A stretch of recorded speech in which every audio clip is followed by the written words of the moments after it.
বন্ধুরা কেমন হবে যদি আপনার হাতের এই অ্যান্ড্রয়েড মোবাইল ফোনটি একটি কিপ্যাড মোবাইল ফোনের মধ্যে পরিণত হয়ে যায়। হ্যাঁ বন্ধুরা, আজকের এই ভিডিওটি অনেক মজাদার একটি ভিডিও, তাই এই ভিডিওটি আপনারা শেষ পর্যন্ত দেখুন। আর এই কাজটি করে রাখলে কিন্তু আপনার বন্ধু বান্ধব যখন দেখবে আপনার অ্যান্ড্রয়েড মোবাইল ফোনটি একটি কিপ্যাড মোবাইল ফোনের মতো হয়ে গেছে, তাহলে কিন্তু তারা জাস্ট অবাক হয়ে যাবে। আর আপনারা খুব সহজেই আপনার বন্ধু বান্ধবকে প্র্যাঙ্ক করতে পারবেন এই সেটিংটি করে রাখলে। তো কিভাবে আপনারা আপনাদের অ্যান্ড্রয়েড মোবাইল ফোনটিকে কিপ্যাড মোবাইল ফোনে পরিণত করবেন, চলুন আমি আমার মোবাইল স্ক্রিনে গিয়ে দেখিয়ে দিই। তো তার আগে আমার চ্যানেলে নতুন হয়ে থাকলে অবশ্যই চ্যানেলটাকে সাবস্ক্রাইব করুন এবং ভিডিওটিতে একটি লাইক করে দিন। আমরা মোবাইল স্ক্রিনে চলে এসেছি। তো আমি সবার প্রথমে প্লে স্টোর অ্যাপসটিকে ওপেন করে নিচ্ছি। প্লে স্টোর অ্যাপসটিকে ওপেন করার পর আপনার সার্চ বক্সে চলে যাবেন। সার্চ বক্সে এসে আপনারা সার্চ করবেন নোকিয়া লঞ্চার।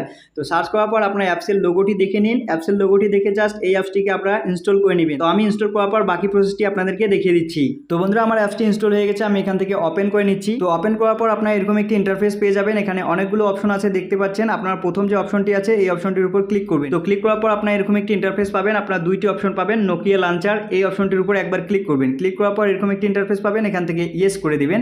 ইয়েস করে দেওয়ার পর এইখানে কিন্তু আপনাদের অনেকগুলো অ্যাপস চলে আসবে। যেই অ্যাপসটিকে আপনারা এখনই ইনস্টল করলেন সেই অ্যাপসটিকে আপনারা জাস্ট ক্লিক করবেন। তো ক্লিক করার পর দেখতে পারবেন অ্যালাউ নোটিফিকেশন অ্যাক্সেস, এই অপশনটির উপর ক্লিক করবেন। ক্লিক করার পর এখান থেকে অ্যালাউ করে দিবেন। অ্যালাউ করে দেওয়ার পর আপনার এখান থেকে সিম্পলি ব্যাকে চলে আসবেন। ব্যাকে আসলে দেখতে পারবেন আপনার যে অ্যান্ড্রয়েড মোবাইল ফোনটি আছে সেটি কিন্তু নোকিয়া মোবাইল ফোনের মতো হয়ে গেছে। তো এইখান থেকে আপনারা যদি চান আপনাদের বন্ধু বান্ধব কাউকে কল করতে, তাহলে নিচে দেখতে পাচ্ছেন এখানে কিন্তু নাম্বারগুলো দেওয়া আছে। আগে আমরা কিপ্যাড মোবাইল ফোনে যেভাবে কল করতাম সেভাবে কিন্তু এখান থেকে কল করতে পারবেন। তো আপনারা যদি আপনাদের অ্যাপসগুলোকে খুঁজে না পান, তাহলে আপনারা সিম্পলি এই যে অপশনটি আছে এই অপশনটির উপর একবার এভাবে ক্লিক করবেন। এখানে দেখতে পারবেন আপনাদের সব অ্যাপসগুলো কিন্তু এখানে চলে এসেছে। অনেক সুন্দরভাবে কিন্তু এই অ্যাপসগুলো আপনাদের এখানে শো করবে। তো বন্ধুরা, আপনারা যদি এই গো টু এই অপশনটির উপর ক্লিক করেন, তাহলে দেখতে পারবেন যে ক্যামেরা অপশনটি কিন্তু এখানে অলরেডি চলে এসেছে।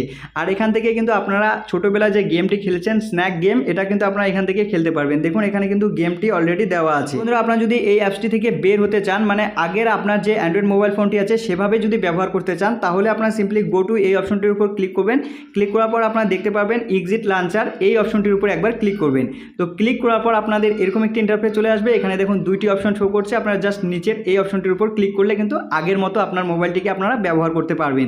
তো আজকের এই ছোট্ট ভিডিওটির মাধ্যমে আমি আপনাদেরকে এটাই বোঝানোর চেষ্টা করেছি কিভাবে আপনারা একটি স্মার্টফোনকে কিপ্যাড মোবাইল ফোনের মতো করে ইউজ করতে পারবেন। তো বন্ধুরা, ভিডিওটি ভালো লাগলে অবশ্যই চ্যানেলটাকে সাবস্ক্রাইব করবেন এবং ভিডিওটিতে একটি লাইক করে দিবেন।